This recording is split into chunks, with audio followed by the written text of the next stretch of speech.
Hello everyone. Today we are going to study about leaf.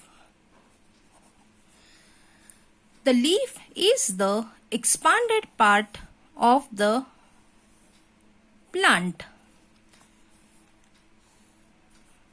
The part which joins the stem and the leaf is called as petiole. The flat portion is called as blade. It is also called as lamina. On the lamina, there is a straight line that is called as the midrib. It is the main vein. The main vein has many veinlets.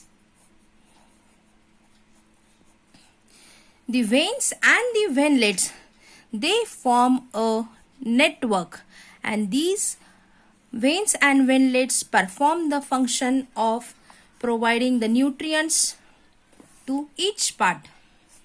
Now let us study the anatomy of leaf.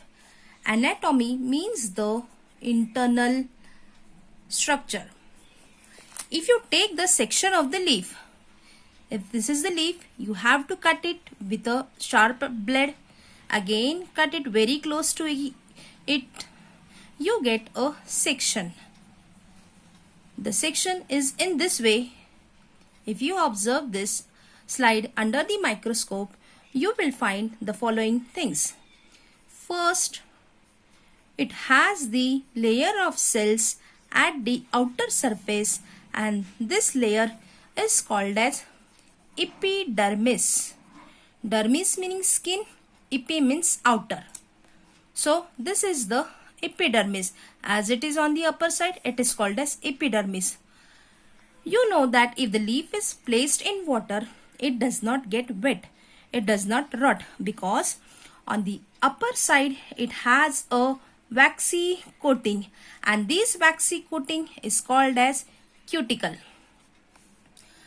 Below the epidermis, there are some elongated cells, and these elongated cells are called as pellucid tissue.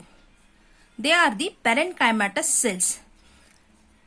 Pellucid tissue. These pellucid tissue are rich with chlorophyll. At the lower side, you will find a lower epidermis. These are also the parenchymatous cells. This is the lower epidermis. You have seen that in the lower epidermis, I have placed some gap. This is for the stomata. Stomata are the small opening. On the lower side, there is a layer called as cuticle. Again, there are some cells, they are called as spongy tissue. Spongy tissue are just different in shape than the pellucid tissue. The pellucid tissue and the spongy tissue, they both are considered in vascular bundle. They both are considered in mesophyll. In this center, there is vascular bundle that contains xylem and phloem. The mesophyll is completely filled with the pellucid tissue and the spongy tissue. They are filled with chloroplast. It is green in color. It helps in the process of photosynthesis. There are some empty spaces. There are some empty spaces called as air spaces. This stomata is found at different places.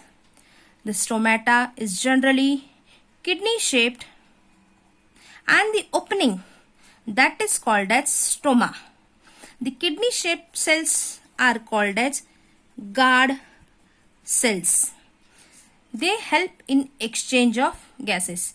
Let us revise. We have studied the structure of a leaf. The leaf is the expanded or the flat portion of the plant.